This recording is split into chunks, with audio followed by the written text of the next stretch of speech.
don't stay warm, you stay dry. You swim in cold, you stay dry, not in the water. You don't get contaminated.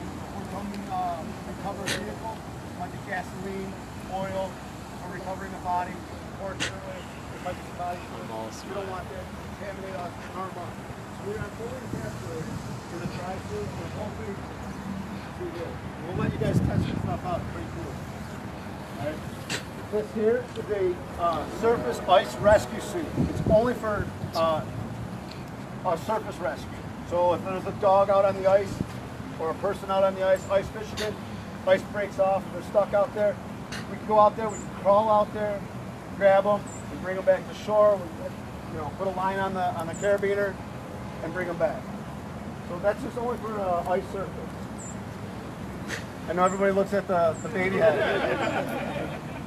Believe it or not, as gruesome as it is, it's an icebreaker for us. It kind of brings people back to reality. We have to put this in the water and go and search for it. That's what we do on our training days because that's reality. And so, unfortunately, it's a practice victim. It breaks the ice though, so we can talk about why we are a unit that we are, and why we're necessary, and why we need to be here. We're an international border. A lot of boat traffic out here. I hope you guys are enjoying the new waterfront that the city, filmed in. But the more kayakers, the more it's very introducing to children, right? Water, kids like to go to towards the water. So unfortunately, we have to practice until we recover a child. But here we do these kind of things with the community. Make you guys push that, education out to the kids. Make sure they're wearing a life jacket. Stay away from the water. Be with an adult. Stuff like that. Sir, excuse me. Yes, sir. It's a mic. Yep. Thank you. But it is our icebreaker, and I know it's kind of gruesome, but it's what we do.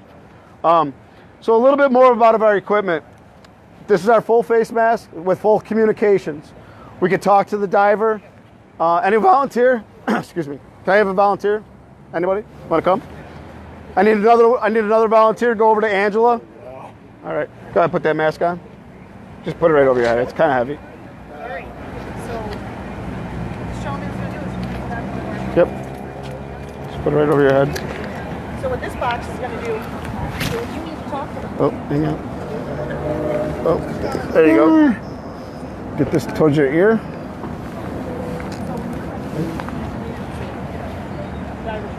So what Angela's doing is she's showing her how this squawk box talks. Talk, it's going to get up the remote right there, and then let So the diver's attached to this line, right?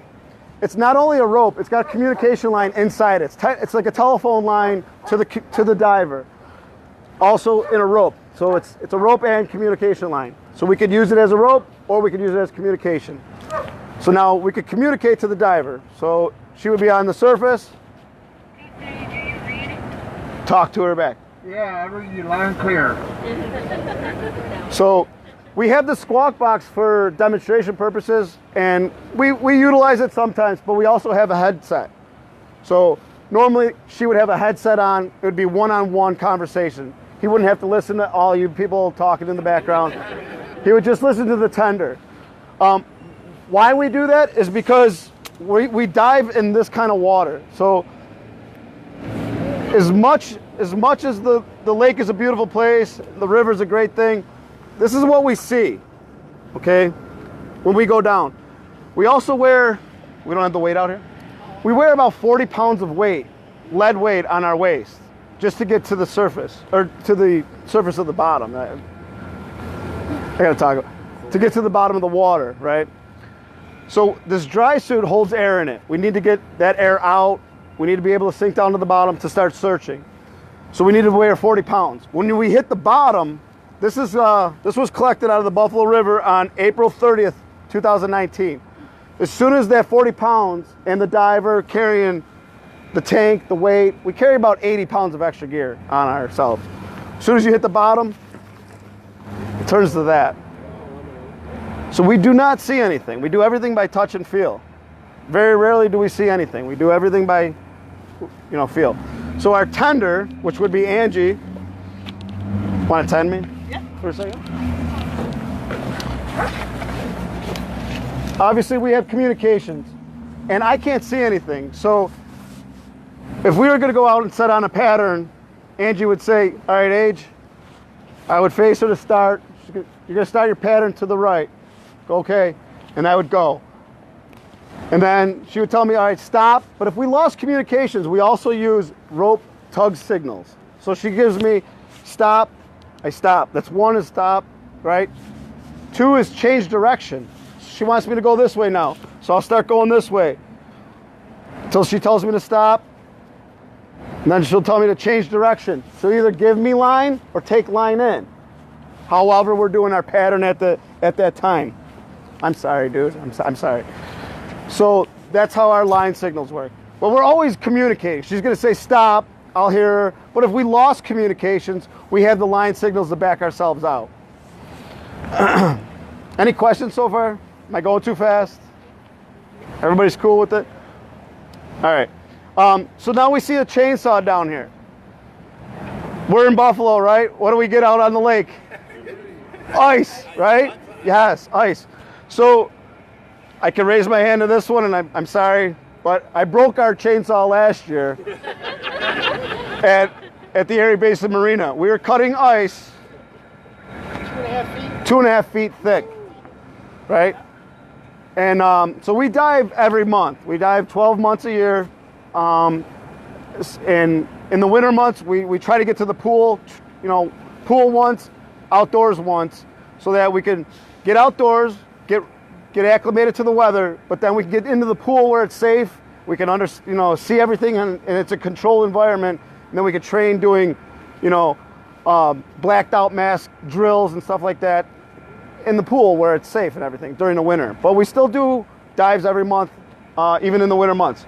So now we got this big chainsaw. That's Dave's new job. Yeah. So cutting these big holes. So we cut the ice. We cut a big 6 foot by 6 foot triangle, and we push the center of that triangle under the ice, and we go down and we do our dive. We might have to take little Steve here, throw him down in the ice, and go and retrieve him. But that's what we do, and that's what we train for. So that's why we have the big chainsaw. To move on, that's a PFD. It's just a normal, your life jacket. This here is for swift water. We have Cazenovia creeks. We have a lot of, contributaries to the lake that come out to the lake, come out to the river. So we have the Buffalo River, the Cazenovia Creek. Those get flowing pretty good during the springtime. Again, kids get drawn to that water. They get stuck on the rafts, or they get stuck on their kayaks or their canoes. We have to go out there and get them. So that's a swift water PFD. We could put that on. We could send a diver out there, and he's not diving in that water, but he's out there physically going against the current to grab that person or the child out of that current, and we could pull them back with that vest. That's a specialized vest for that. Below that is a firearms recovery capsule. So if we're going down, we're looking for a weapon, a knife, firearm. We have to bring it back up and preserve everything. It's just like we would be at a crime scene on the surface. If there was a gun laying here, it has to be picked up by the crime scene unit. Our crime scene unit doesn't come down and dive. They're like, now, bring it up to the surface, which is fine. But we have to do it the right way. We have to preserve the evidence the correct way. So if the diver's down there, they find a weapon, they'll let us know via communications or line signals. What's the 3? 3. Found something. Yeah, I'm sorry. Yeah. What's 3 again? Found something. So if we lost communications, but I gave her 3 tugs, that meant I found the knife, I found the gun. So then the next diver, we always have our primary diver who's in the water. We have a backup diver, right? He's our safety diver, and then we have a 90% diver. So every time you see one diver in the water, there's 2 ready to go behind him. Fully dressed, ready to go. That's how we operate. We won't do it any other way. So if that primary diver comes across that weapon, sees it, he'll say, found the weapon. The secondary diver will now get suited up and bring that contraption down to the primary diver. I can't go too far. So basically what it is just a PVC pipe with the bottom end here sealed off. This is obviously the hot end because we don't touch the weapon. We don't make it safe and clear down under the water. It's actually preserved in the water that it's found, in the sediment that it's found, because there's evidence inside that weapon. All right, there could be DNA, could be all kinds of stuff inside that weapon. So when we scoop that up, we just open this up underwater, pop the lid, we scoop the weapon right in it. This gets sealed. This comes up with the diver sealed up, and then the crime scene unit standing there going, all right, now we'll take it. And we hand it off to them. And they take it to the lab, and the lab understands what to do with this from that point forward. And they do their analysis of it. It's not tied. It's not tight. As for the bus, it's pretty much a glorified dressing room. It's also our workbench. Inside, we'll go through it. We'll let all you guys go walk in and walk out. So when you get inside, on this side of it, it's just a big workbench. It's all of our tools, spare parts, spare equipment. If something goes wrong with the divers, their BC, which is the vest or tank, we can replace stuff as we can on board right here on the boat or on the bus. On the other side is you'll see is a long hanging rack. We hang a lot of the equipment, a lot of the suits, the jackets, other stuff, miscellaneous stuff. In the front of the bus, our Commander Pete here, sorry, Lieutenant, we have briefing. So briefing before every training, briefing before any operational dive. He will let us know what we're doing, what the operation is, how we're going to conduct it, and what the means of it is. We have maps of all the local areas, so whenever we're going to go somewhere, we have a mapping department. I don't know, did you guys go up there, the ECAC? No? They're gonna? Okay. So Captain Nichols will eventually show you guys the ECAC. They're very helpful. They're good friends of ours. If I ask for a map of a specific location, they get it, they print it out. It's awesome. So we can all have a visualization of what we're going into and what we're doing. So you'll see that when you go inside. Other than that, it's really just a dressing room. It keeps us warm in the winter. It keeps us cool in the summer. We have air conditioning, we have heating. Wearing that suit in August, you're losing pounds. You're sweating out a lot of weight. And in the winter, you're freezing. And I've watched guys come out of the water and they're walking to the bus and they're frozen. I mean, they're icing up while they're walking, cracking ice right off of them. It's that cold sometimes. The wind chill, instantly makes you freeze up, and it's not fun, but we do it. Yes? How long can you stay under the ice before you be relieved from another diver? So, under the ice, we wouldn't put any diver more than 15 minutes. At that point, you start losing dexterity in your fingers and your hands. So while we train, when we train in December, January, February, March, under the ice, we do dexterity drills to make sure that guys can get to their scissors, can make sure they can cut. We don't put anybody under the stress more than 15 minutes. That's a max. I mean, that's an absolute max. After that, you're almost useless to yourself to help yourself. So you're not going to do us any good looking for anything. So max would be 15 minutes under the ice. In August, in that same location, 45 minutes. So depending on our search pattern and what we're looking for, we can have that. So 45 minutes to 15 minutes max in the under ice. So good question though. Thank you. No, thank you for asking. The red suit behind you, does someone actually wear that? It looks pretty huge. He actually just retired. Yes. Yes, he was. 6'5". Yeah. Yeah. Big guy. But, and then there's me, so it doesn't matter. Size doesn't count, But that's good. Anybody else have any other questions? Go ahead.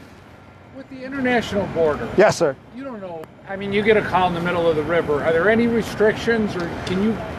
So what we have is there's an alert. There's an alert program, and it's called Advanced Local Emergency Rescue Team, right? which is the alert program. It's Buffalo Police, Buffalo Fire, Hamburg Fire, Hamburg Police, and Canada. So now we deal with Fort Erie, we deal with Fort Erie Underwater Recovery, we deal with not St. Catharines, Port Colborne. So we do have a mutual aid agreement. When there is an emergency situation, there is no border. So when there's law enforcement or fire involved on the water, there's no longer a jurisdiction or border per se. Okay. Does that answer your question? Or? And you worry about the paperwork after. Yeah. Absolutely. I mean, first and foremost, it's safety for everybody. We want everybody to be safe. We're not going to do an operation that's unsafe. And if it gets to the conditions where it looks unsafe to lots of people, it's still safe to a lot of us. Like, the Niagara River is a very unsafe area for a lot of people, but it's not for us. We dive the Niagara River. Rochester PD dives the Niagara River. The state police dive the Niagara River. Canada dives the Niagara River. So if we have an incident in the Niagara River, those are the mutual aid's going to come from them right away.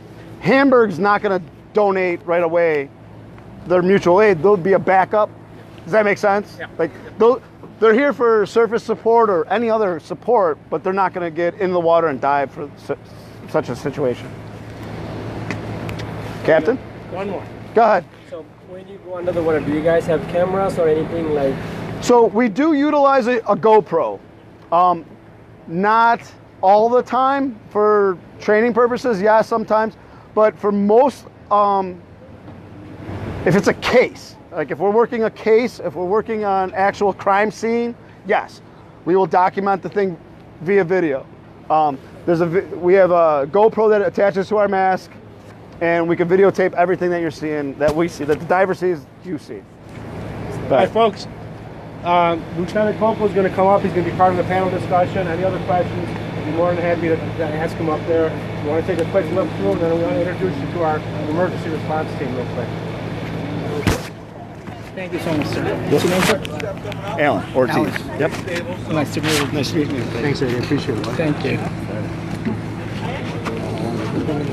আসসালামু আলাইকুম, ফজল করিম বলছিলাম buffalo Bangla. দর্শক মণ্ডলী, আপনারা এতক্ষণ দেখছিলেন আমাদের buffalo police ডিপার্টমেন্টের আন্ডার ওয়াটার রিকভারি টিমের ডেমনস্ট্রেশন। এতক্ষণ আমরা যেই লাইভটা দিচ্ছি, এটা হচ্ছে আমাদের সিটিজেন পুলিশ একাডেমি ট্রেনিং। এখানে বাফালো রেসিডেন্টস যারা আছেন, তারা এই ট্রেনিংয়ের জন্য অ্যাপ্লিকেশন ফিল আউট করতে পারেন। এটা বেসিক্যালি 6 উইকের ট্রেনিং, এভরি মঙ্গলবারে 6টা থেকে 9টা পর্যন্ত হয়ে থাকে। আমরা আরও এক্সাইটেড কিছু দেখার জন্য ওয়েট করতেছি। দেখা যাক কি আছে।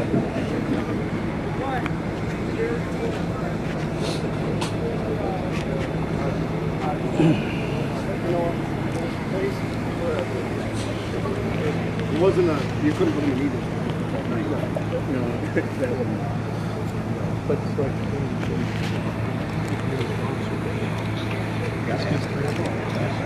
Captain, you want to talk? Yes, sir.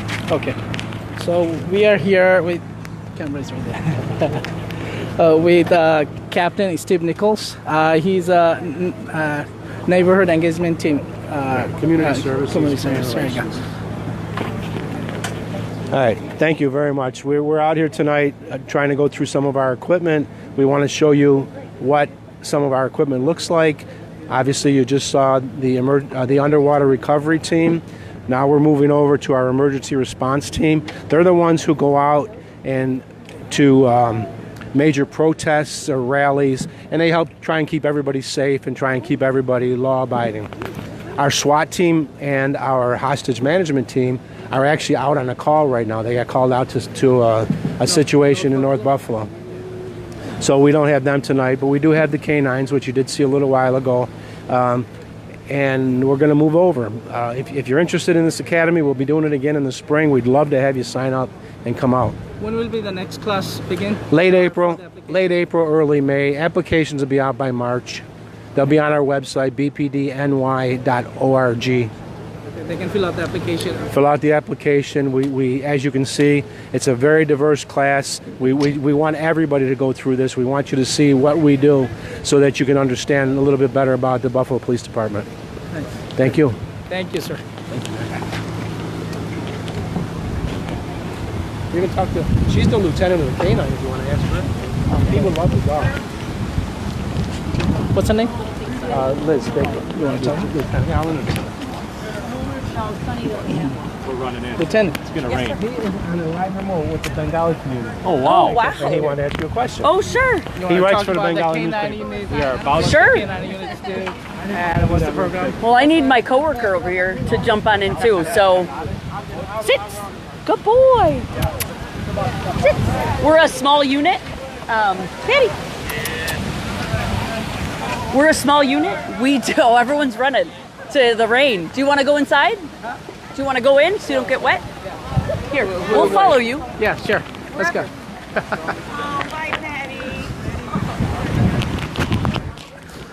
দর্শক মণ্ডলী এখন বৃষ্টির কারণে আমরা এখন ভিতরে যাচ্ছি